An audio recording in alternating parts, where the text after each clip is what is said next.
Let's hit it.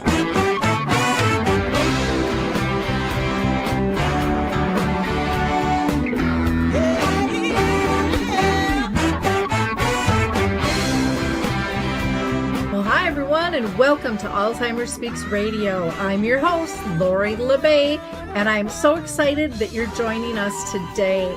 We are going to have a fascinating conversation as usual as we learn from people all around the world at all ages and stages of life. Stay tuned as we shift our dementia care from crisis to comfort.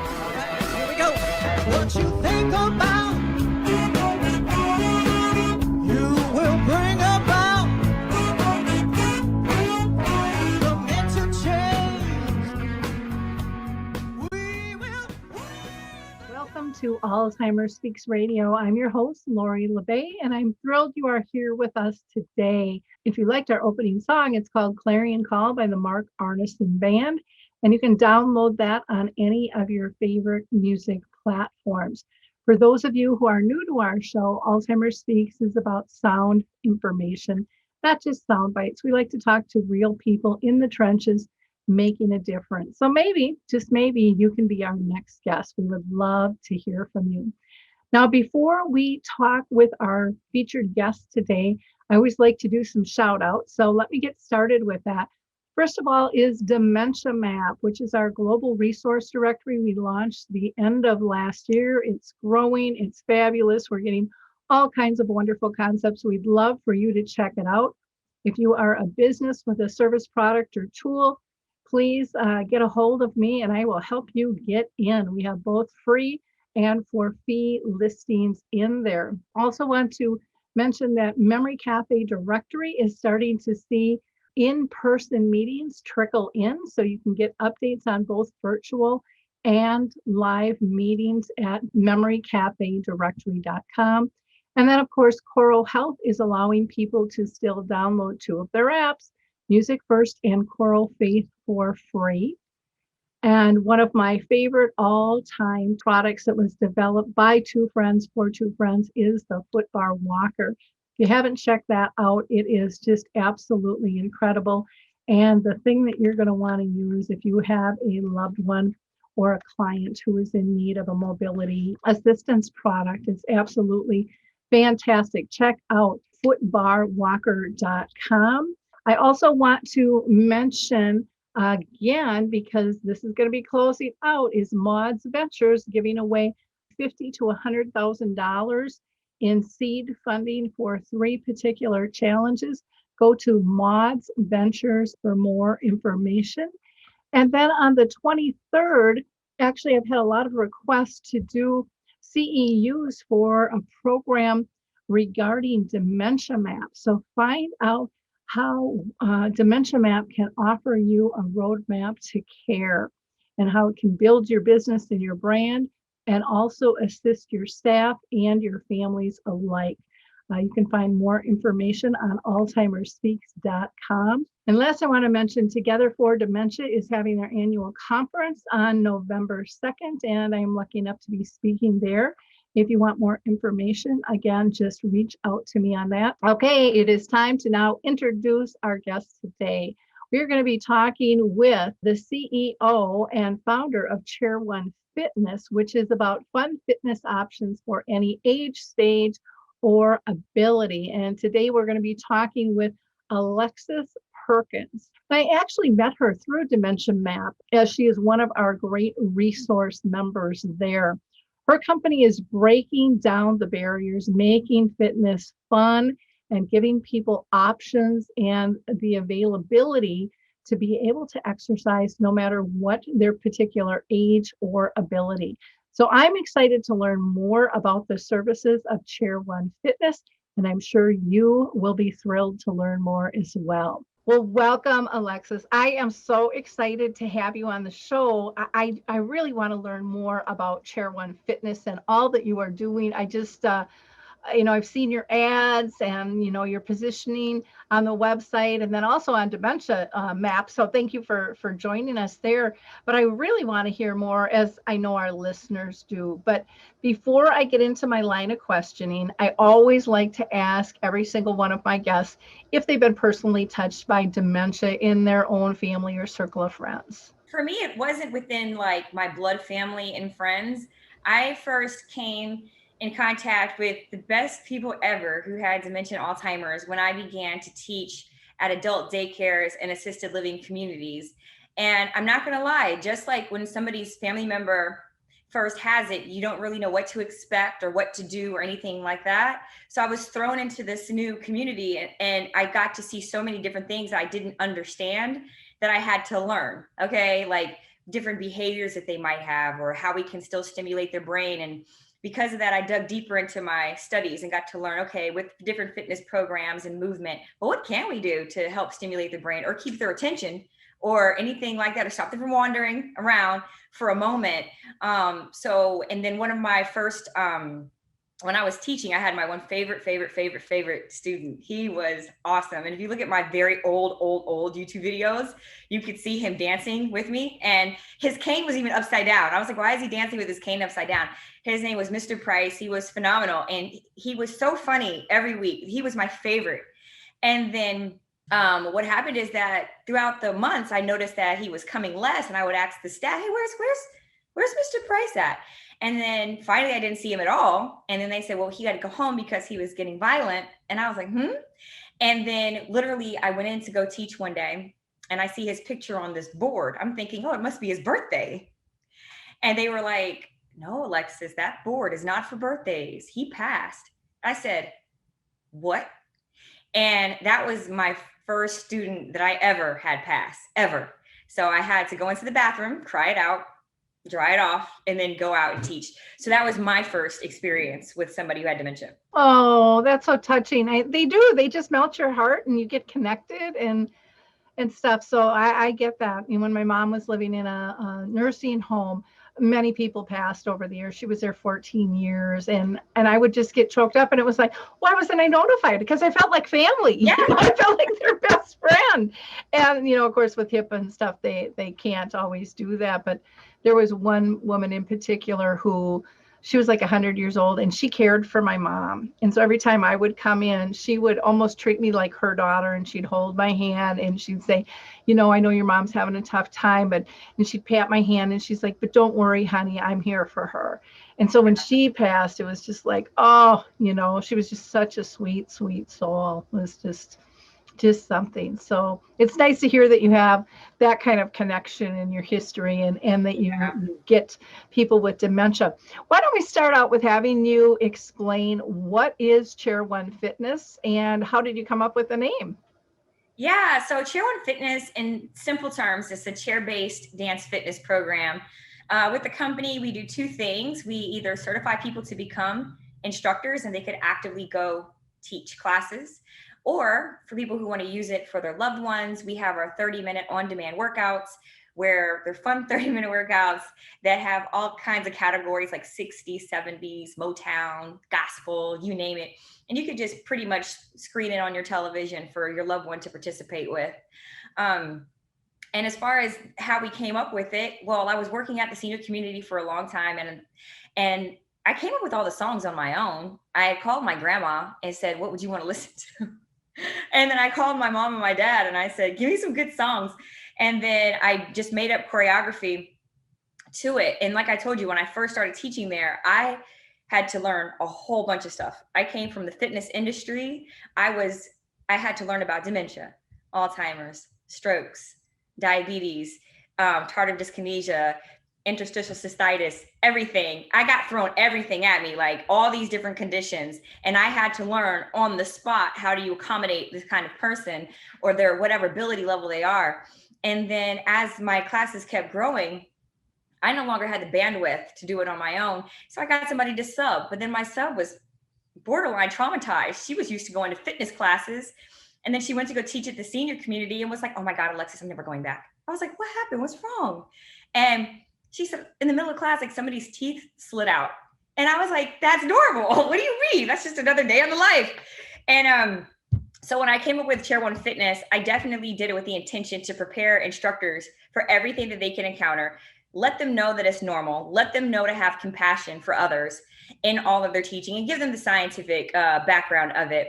The other thing with Chair One Fitness is that prompted me to create the program was I used to do a 30-minute television program, and we usually did it for active adults. And we only did 2 episodes from a chair in our 5 years that we were on air, just 2 that were from a chair. And if you were to go to YouTube, the ones that were standing for active adults, they averaged about 3,000 views, which isn't too bad, you know. But the ones for the chair jumped over 500,000 views. And it was all the comments and all the emails and all the thank yous and I have a torn ACL, or I do this with my dad. I just had a hip replacement. I'm obese and trying to get started. And I thought, holy smokes, there's a real need for this. And then I thought, I wonder if I create a program. And then I did. Wow. I was just going to ask you, what was kind of the stick that broke the camel's back in order to get you thinking about all this. And I think it's interesting because, we all are out there doing stuff, but when it gets that kind of attention, it makes you just kind of go, wow. Yeah. How'd that happen? And more importantly, why did that happen? And you really saw the need for an inclusive program that, really incorporated a lot of different abilities within communities all around the world. And I love that it's dance oriented, because I think, music is just so powerful in and of itself. My mom would have absolutely loved this. She just would have loved it. Why, when you were starting out, you said you were kind of getting burnt out, and then you had somebody and they kind of got traumatized, because again, I get it. I used to work in the field of developmental disabilities, and I would have some friends come into work and they were like, oh my God. It's a culture shock. Yeah. What are they saying? It's not making any sense. And they're like 2 inches from my face, and they were just petrified. And I'm like, oh, that's just Gladys. That yeah, she's harmless. She's talking about snakes, and I'm like, but she got a big smile on her face. She just can't find the right words to match what she's talking about.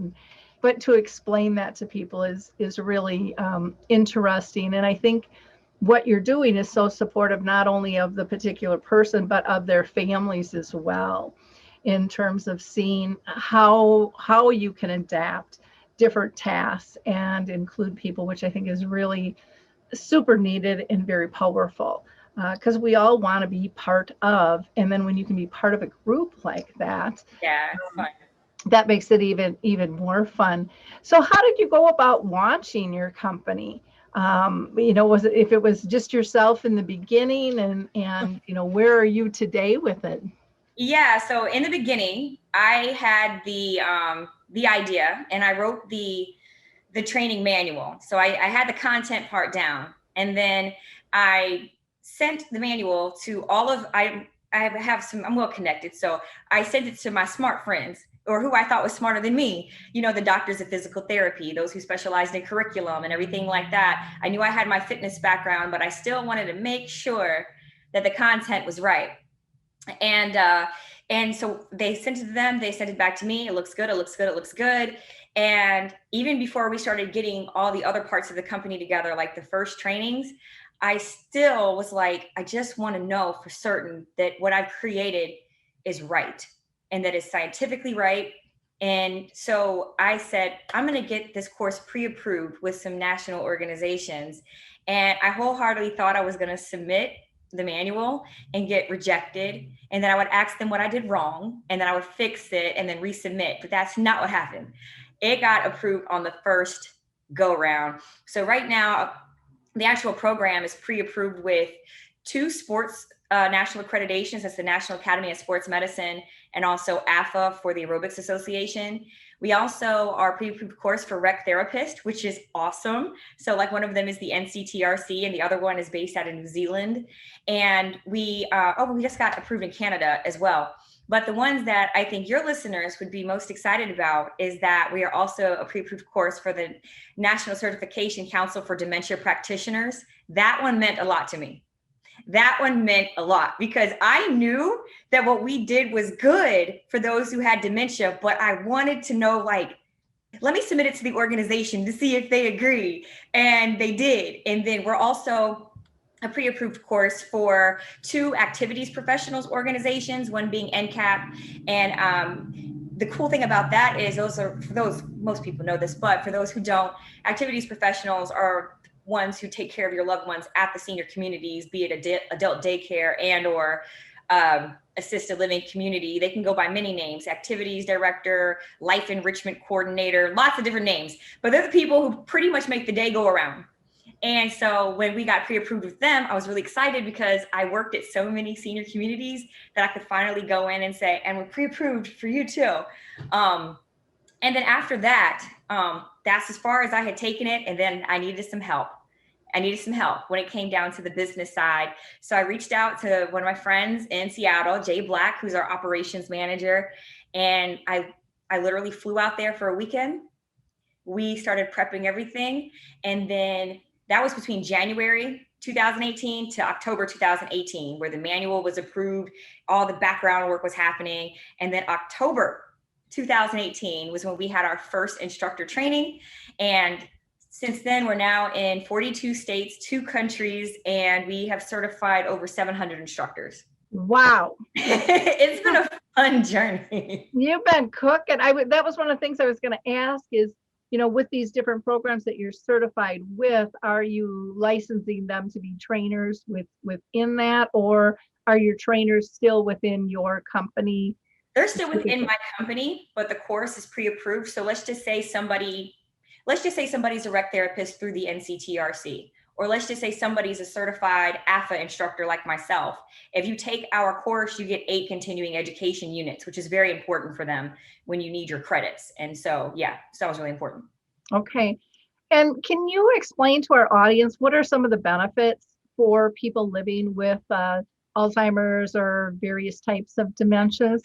The benefits, okay, there's a lot of different benefits. Of course, physical benefits first. Those are usually the most obvious since we're talking about a fitness program.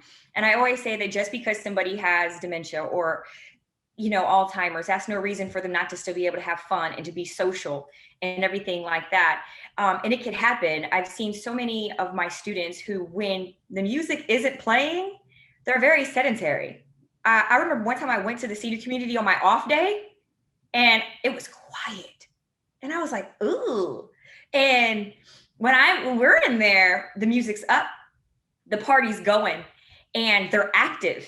And so I think it's the physical benefits, because just because everything might not be happening mentally, physically, they still need that. They still need their heart rate to get up. They still need to be mobile. They still need to be able to lift their foot off the ground the right height, not to trip over a curb. They have to be able to do a lot of different things. And so we're able to do that. I know that a lot of times also with dementia, at least for my students, they're the ones who have the tendency to stand up and wander, okay? They sometimes don't even acknowledge that they're in the classroom setting, and they'll get up and dance. And I have like a designated space if they just want to stand and dance, and that's fine. The other thing with Chair 1 Fitness is the neurobiological benefits, which I love, because just because dementia and Alzheimer's cannot be cured, cannot be prevented half the time, it can be slowed. The onset of it can be slowed down. It doesn't have to be as progressive as long as you are stimulating that brain. So we do a couple things. One, as instructors, we typically count down in descending order, and typically our students will count down with us.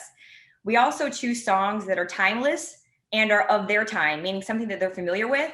So it's crazy how a student might not remember me from week to week, but they'll know all the lyrics to all the songs, and they'll be right there in class singing along. And knowing that they're able to remember the lyrics lets you know that there's still some activity in there, okay? The other thing that we do as in all of our choreography is it includes activities of daily living. So we make it seem fun so that we know that they're having a good time, but we know that we're actually giving them so many benefits. For example, if I'm doing a song from the 70s, and if I'm like, disco fever, y'all, that's all I'm going to say to the class. I might say up and down. When in reality, what I don't tell them is, I want you to be able to put your seatbelt on. I want you to have that range of motion. So even though we're making them have fun, we know that once they get into the car, they'll be able to do that. So we have the ADLs, and we also do moves that stimulate both the left and the right side of the brain. Basically, any movement where the upper body is doing one thing and the lower body is doing something different. It's almost like a repeat of that patting of the head and rubbing of the tummy, how it tricks up the brain. Whenever you trick the brain like that, it just stimulates it. And there's a book called Spark that goes into deep detail about this brain activity. And so between doing those different movements to stimulate the left and the right side of the brain, counting down in descending order, knowing that they can remember how to count, choosing songs where they can sing the lyrics, there's just so many different benefits, especially for those who have dementia and Alzheimer's. Well, and I love how you're making it fun. And like you said, in order to put their seatbelt and stuff on, those are critical things, or just even reaching on a shelf. I mean, you hear how many people lose their balance, trying to reach or, do various things, or like you said, tripping on a curb, or even a rug. It doesn't have to be very big at all for those types of things to be happening. And I'm a huge, huge believer in social engagement. My mom lived with the disease for 30 years. She lived in a nursing home for 14. And I believe she stayed alive because she felt part of the community and connected. And I would still like to see more studies being done on that. For the longest time, that was all poo-pooed. And I think people are starting to take that much more seriously, especially since COVID. But to me, and again, I'm no medical professional, but to me as a family member and someone who has been significantly entrenched in this, nothing beats social engagement more in terms of empowering people, making them feel purposeful. And people with dementia are the first to say they feel that it slows down their symptoms, it relaxes them, it removes a lot of that stress, plus all of the other things that are going on inside the brain, like you said, with rebuilding neurons and all of those types of things. That stuff, for the everyday person doesn't matter. They want to feel included. They want to feel connected. They want to feel purposeful. I'm glad that you mentioned that, because there's an entire section of our instructor training that goes over the social environment. And so I'm so glad that you said that. And we actually break down what we do as the instructor versus what the student gets to experience. In our choreography, it's not uncommon to have big hand claps together. It's not uncommon to have movements that everybody has to move in unison together. And also even call and response. It could be like when I say, hey, you say, hey. And I tell my instructors, look, all of these elements of being interactive with your people create a social environment. And I was like, I don't want you thinking, because some people are apprehensive. What do you mean you want me to say, hey? What do you mean you want me to clap my hands? Like, I don't understand the purpose. And then I break it down. And I'm like, there is a true science behind how to create this social experience. And we've seen it in all the time. Like, okay, we see it all the time. Okay, I always say, if you've ever been to a sporting event, a pep rally, a concert, there's always that moment, or I'll do a sporting event just because everybody knows we will rock you that doom, doom, ka, doom, doom, pa. When you hear those feet on the bleachers and everybody knows it's coming. Yep. And you literally feel the energy in the room increase. We've all felt it. And it happens with a lot of different emotions. Like I say, if you're at a Celine Dion concert and she starts singing the song from Titanic and you see everybody in the audience with their lighters up, swaying from side to side, crying, you're here, there's nothing up here. I said, why did everybody just get emotional? Think about it. All they did was sing a song together while doing the same motion in unison. That's all they did. yet it provoked this huge emotional response. And I was like, and when you do things together as a group with a cadence together, it creates this vibe that is just uplifting, and it makes you feel like you're a part of something. It increases the energy in the room, it increases serotonin levels in the brain. It's amazing. And so we use that in our format, and I break down the whole science of it because it's pretty cool to see in action. Well, and I think, and I'm sure you've told this with your trainers too, it's not just the motion, it's the emotion behind the motion. They can tell a fake smile or whatever it is, or an excitement. If you're going to be up there and be a Stepford wife type, just nothing changes and you're doing this, you're not going to get that reaction.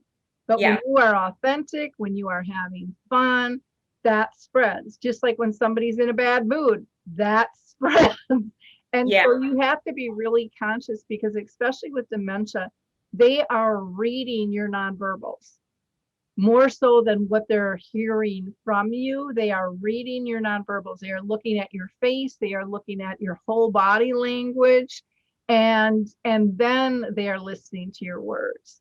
But they tell me that over and over again. That's why it's so important when you're dealing with a person with dementia to have eye contact. Make sure you're having eye contact with the room.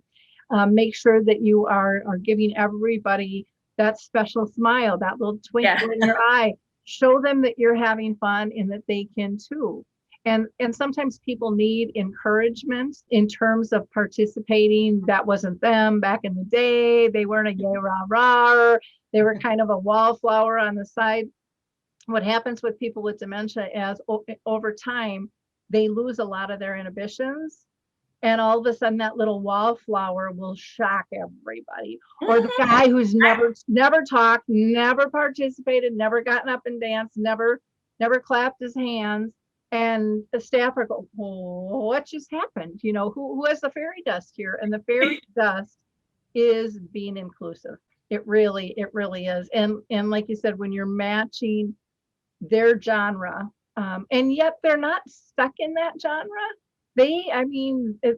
Music is so powerful, and there's so many studies out there regarding what that does. And they say over and over again, it's one of the last part of the brain activities to go.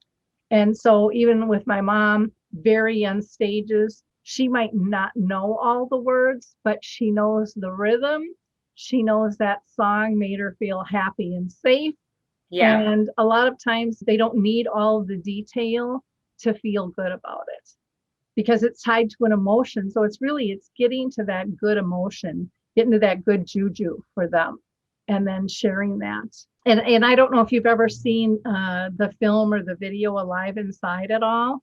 Okay, that's something you will want to use in future training, because it shows the power of music. All right. It's a short clip, but it's called Alive Inside. And there are several different ones, and it works with everybody from dementia, people with schizophrenia, post-traumatic stress. And, they have examples of a man who usually just sat with his head down and didn't interact. And all of a sudden his music comes on and his head raises and he starts singing. And everyone is just like shocked. And it's just, and he's not saying all the words perfect, but he has it down, and he is so peaceful and so happy. Or the woman who puts her cane down and wants to dance with her social worker. I've never seen her be able to do that, but she had the confidence to let go and do what she used to do. And she had the power within herself to be able to do that. It's incredible. It's absolutely I'll definitely check it out, because I love hearing about stuff like that, seeing stuff like that. I'm very happy that I spent over a decade at the senior communities learning all of this on the spot, because by me not having the education prior, I had to experience it from a very naive point of view in the beginning. Like, what's going on? Why is that? And because I was able to have that original point of view, I'm able to understand how it is for others when they see it for the first time. It confused me too. You're not alone. It surprised me. And so I try to prepare my instructors, especially, because they're going to be the ones out there, and we have whole sections about compassion for the people. What do you do if? And we talk about a lot of the things that people just don't even think about, especially for those who are going to work with someone. I told my instructors, I said, hey, if it's your first time at an adult daycare or assisted living community, for the love of God, if you see somebody who has a tag on their back or on their ankle, do not open the doors, okay? They're like, but I don't understand why. And you have to break it down for people who just don't know for the first time. And that's why I love everything that you do, because you help people understand the stuff that we don't even think about. You had to experience all of these things with your mom. And I know that that was challenging, but I think it's so amazing that you took everything that you learned about taking care of her and loving her, and now you're able to give other people that information and those resources so that they don't have to walk that walk alone, you know? You know, it's an incredible thing when you are able to see that brilliance of pure joy. And really, that's what you're doing. You're taking people from maybe something that's been kind of boring, where they haven't felt engaged for whatever reason, if they're at home or if they're living in community. That can happen to all of us, no matter who we are, what age or stage. And sometimes we just kind of get in that, oh, this is kind of boring. My life's not doing a whole lot for me right now. And then like I said, having almost this fairy dust that sprinkles over people, that, you know, it's not a medication.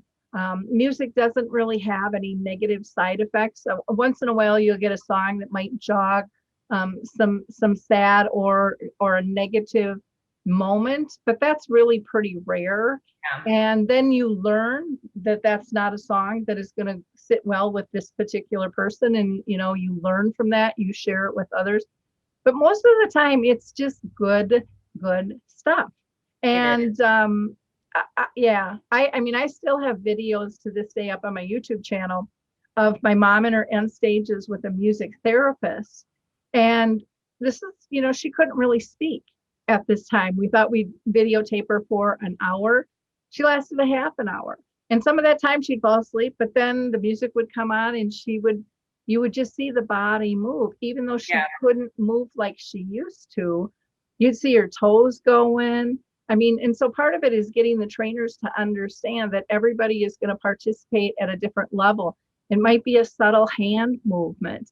It might just be, my gosh, they're smiling. Yeah. You know, and noticing that, seeing the twinkle in the eye, seeing those little things that can really lighten somebody up. And a lot of times then from there, movement can get exaggerated. More, you know, as you kind of bring them to life and let them know that they can participate. Because I think some, and again, I'm not a medical professional, but I've seen this too many times where people have been told over and over they can't do something, and so then they believe it. And so, and that happens with movement too, you know. And so when you can say it's okay to try, and you don't have to reach as far as I reach. Yeah. You know, but that's how we learn to stretch, you know, our mind and our physical bodies in terms of what is possible. And I'm so happy you said that. In our mission statement, it says our mission is to go beyond. I'm saying with my eyes closed because sometimes I can't remember all my sentences. Our mission statement is to go beyond boundaries created by perceived limitations, enabling everyone to stay active no matter their age or ability. And we always highlight perceived limitations. And we always say those are the limitations that we accidentally put on others. Like, they can't do this. They have dementia. They can't do this. They're 100. And also the limitations that we put on ourselves. Like, well, I can't teach this group of people, or I can't do that.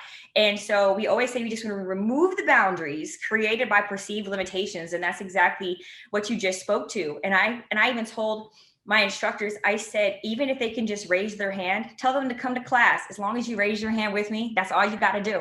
Yeah. And so, yeah, definitely that. And when I say the limitations we put on others, how I learned that was actually at the adult daycare. I was teaching my class, and every time, like in the middle of class, they would bring somebody in on a medical bed. And I never understood why. I mean, I'm teaching, they're like far back, you know. Okay, and then 1 week passed, 2 weeks passed, 3 weeks passed, and they always roll it in. And one day I was on my way out, and the nurse was like, they love your class. I was a little confused. So I said, oh, really? She said, yeah. When they're not in here, they don't do anything. When they come in, I know you probably can't see it, but she just taps her hand and sings to the music. And I didn't realize how big of a deal that was. Tapping of the hand, singing the music. And that's where the whole mission statement of perceived limitations came from. Because even I've done it myself, where I'm like, why would they bring somebody in on a medical bed? Yeah. And I'm like, oh, that's why. Okay, so there are benefits. Yeah. Oh, it's huge. I remember when we did the music video with my mom, and I went to share it with a friend of hers who couldn't go visit her in the nursing home. And this woman was probably 76, and every couple months we'd meet for lunch and I'd give her an update. And I had this picture of my mom, the musician, and myself. And I slid this DVD over to my mom's friend, Kay. And I said, Kay, I can't wait to tell you all about this. And this woman literally screamed out in the middle of a restaurant. I mean, we're just scooting our butts into the booth. And she is like, I am so disgusted with you. Look at her. That doesn't look like your mother. Lori, I thought you were taking good care of her. And she didn't know that picture, my mom's hair wasn't perfect. She had a billy goat hair on her chin. She had broken teeth and missing and chipped and broken.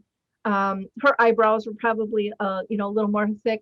None of that stuff was important to my mom. A toothbrush scared her at this point. So did getting a perm done. She just didn't understand all of those things that we think we need to do. Her ego had left the building. Those things weren't important. And I remember this woman, it's just literally screaming at me, and I kind of giggled, and then she kind of got even louder, and it was just so disappointed in me. Yeah. And then I said, thank you.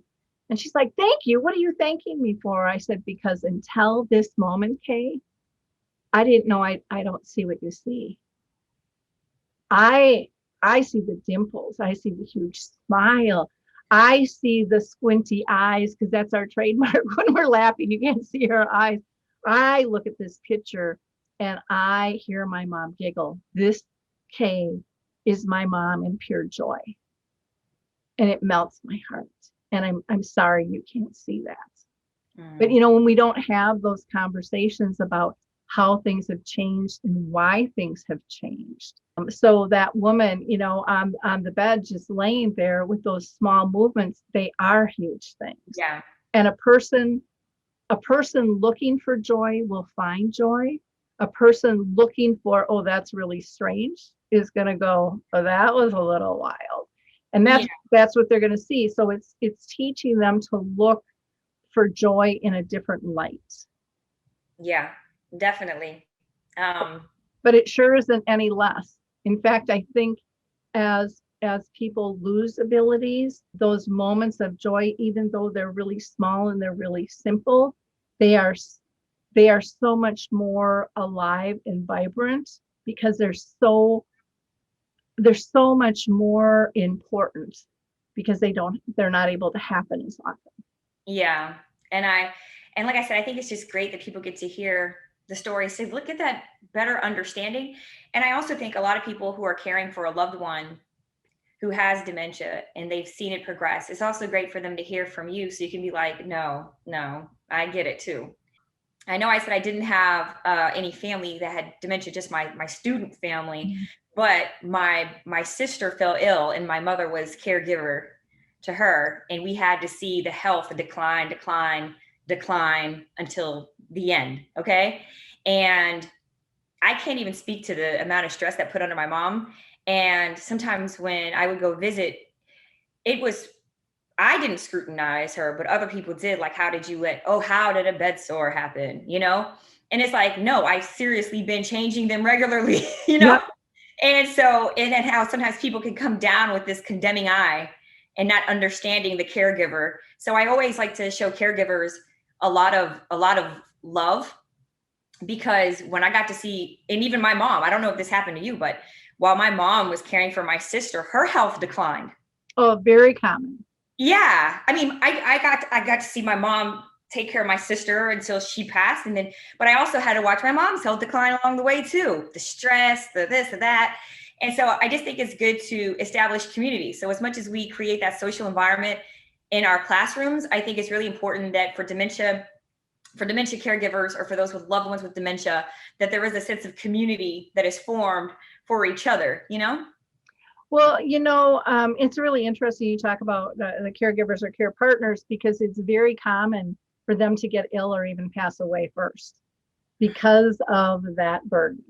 And because it's not recognized, everyone's so worried about the person with the diagnosis, they forget about the person caring for someone. And the person caring for someone usually makes it look like they got it under control, because we're so paranoid in this country of asking for help.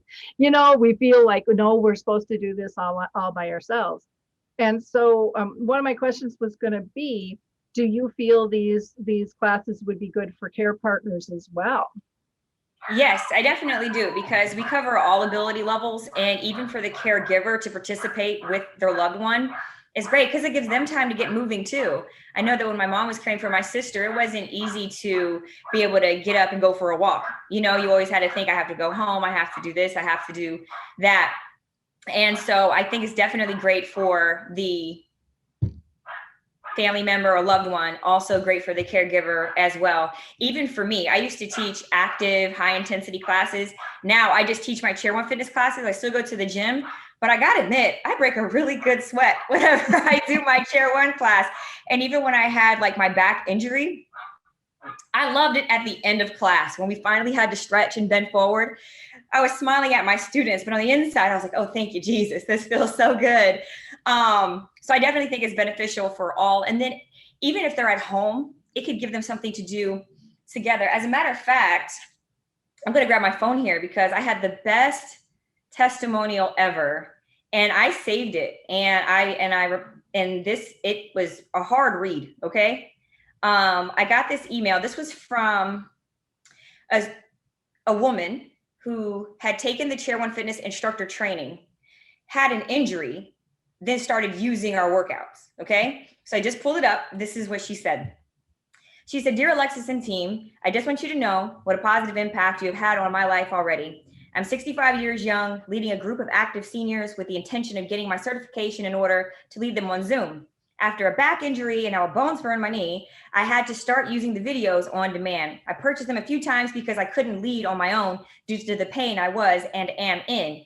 My seniors love you, and having your team and the videos on demand has helped me tremendously, both personally and professionally. 2 weeks ago, I lost my 45-year-old son-in-law to a horrible car accident. My grandchildren were seriously injured, and my daughter and our whole family has been devastated. The pain we are in seems insurmountable at this point. A few days ago, I thought I was losing my mind, so I pulled up my chair and started my Chair 1 fitness routine. I was by myself, but it wasn't for long. I glanced into my daughter's room and saw she was doing some of the exercises from the sofa. We were both very tearful, but we did the exercises and it felt good. You, your team, and the Chair 1 fitness routines have saved me. I just want you to know, because we all need to know when we are having a positive impact on others. Thank you for your program, your strength, and your positive reinforcement." Wow. Yeah, I was mind blown. Like, I cried a river when I first read that. I know, I'm like, whoo. I did, because I remember when she got her certification, I remember. And, but to know that even throughout her injuries and throughout family devastation, that she was still able to use that. And it was also with her family in the home. So she was still able to get good vibes with them, even after tragedy. Once again, good music, getting people moving, things like that. So definitely, I think it's good for both. And I think that was probably the best example of how it is good for both.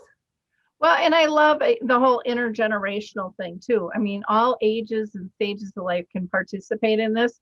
I think one of the things that's really possible too, if you're doing this together, and I found this out with my own mom, is we used to dance together, standing up, and then she ended up in a wheelchair, so then I would like dance with her in the chair. And then that got to be too much. And then we would do sitting at the table, just the arm dance, to the music. And then we got down to just the pinky dance, just the pinkies. Yeah.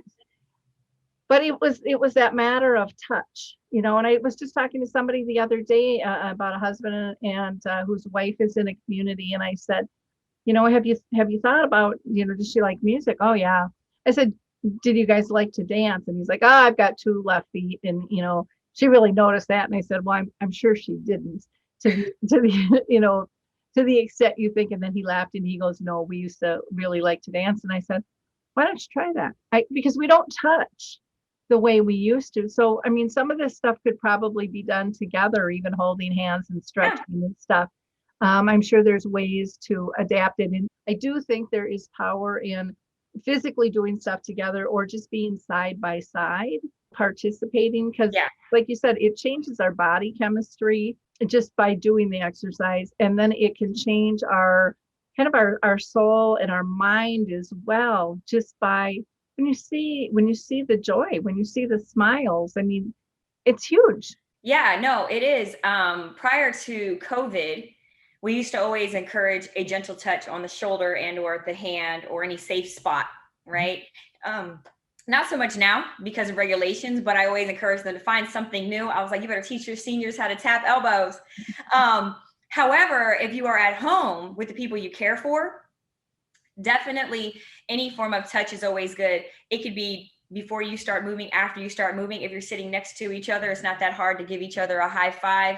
And I know that you said how important touch is, and I know I hate to be my dorky self as usual, but the thing is that we have this lovely, lovely chemical in our skin called oxytocin. And when you touch someone, it's the cuddle hormone, and it makes you feel good because it, again, releases serotonin and dopamine in the brain. And all these things we see in action all the time, you just don't pay them much attention. It's the exact reason why when you're scared, your kid, the first thing they do is they want to come and grab you. It's the same reason why when somebody's sad and you see them crying and your first reaction is, oh, let me give you a hug. It's because that's that chemical in the skin that's being released. So definitely if somebody's at home with their loved ones, or even if they're working at a senior community and everybody's vaccinated and it's okay, definitely gentle forms of touch in some way are great. And it is a mood booster. Yep, definitely. Well, this has been a wonderful, wonderful conversation. Is there anything that we haven't talked about that you think is important for our audiences to know, other than contact information and how they can get a hold of you? I would say for me personally and the Chair One Fitness family, the main thing we want to do is to give the gift of fitness to those who need it most. I was asked before why I was passionate about Chair One Fitness, and it took me a second to figure it out because I had never thought about it. I just did it because I just did it. And then I had answered all the other questions on this survey, like what's the revenue, or how do you do this, or what do you do that, who's your audience? Then it got to, why are you passionate about this? And I got stuck. And then I called my friend Jessica in Seattle. I said, hey, I got a question. It asked me why I'm passionate. I don't know why. And she said, all right, well, let's talk it out. Is it because you like fitness? No. Is it because you just love people? No. And then we went through this and this and this and that. And then finally, I don't know what happened. I said, it's because it's not fair.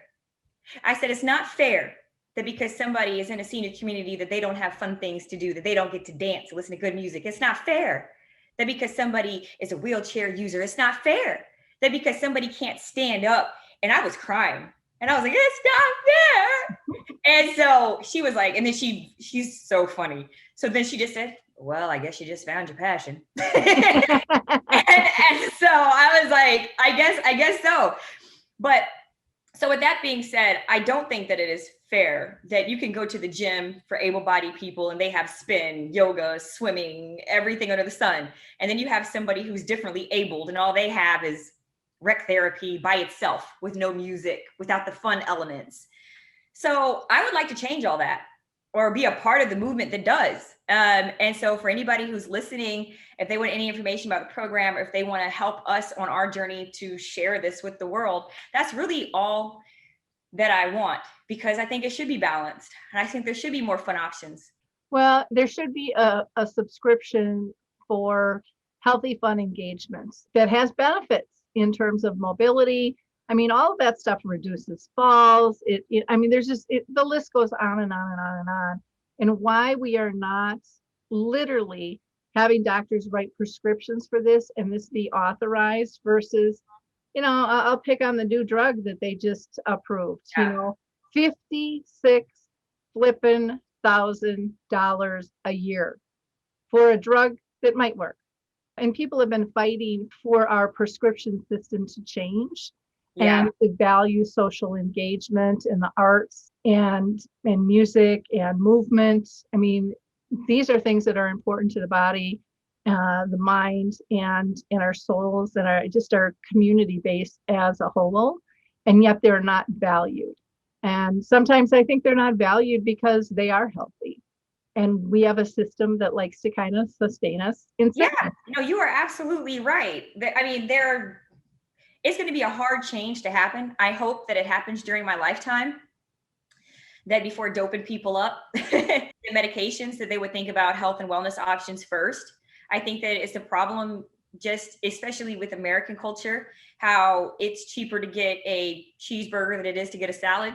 We have a lot of things that are really backwards, and it's unfortunate. I agree. Well, thank you so much for the passion that you bring and drilling this all down for us to better understand. So you have both online. Do you do in person then too? Do some of your trainers, do you do a little bit of both? Yeah, we're going to be going back to in person. I think within the next at the end of 20, we're in 2021, 2021. Yes, but right now our instructor trainings are live via Zoom, and that's a 1-day training. Or if somebody wants to move at their own pace, then we have the complete online course as well. And that's if somebody wants to become an instructor. If somebody's at home and they're caring for their loved one, or if they work at a senior community and they're like, I'm not sure if I want to teach, but I definitely want the benefits of the workouts, that's our Chair One on demand.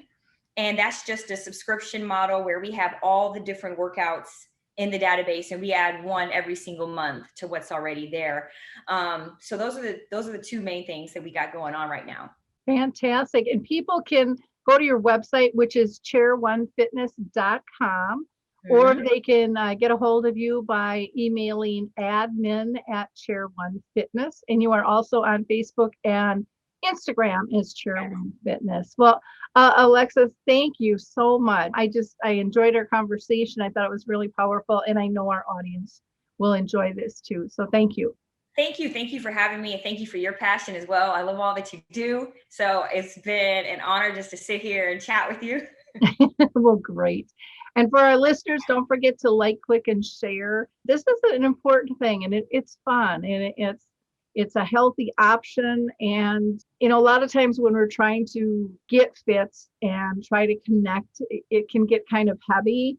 And as you can see, that is not what this option is. This is about having fun, going at your own pace, but still feeling included. So again, thank you all, and have a blessed week, and we'll talk soon.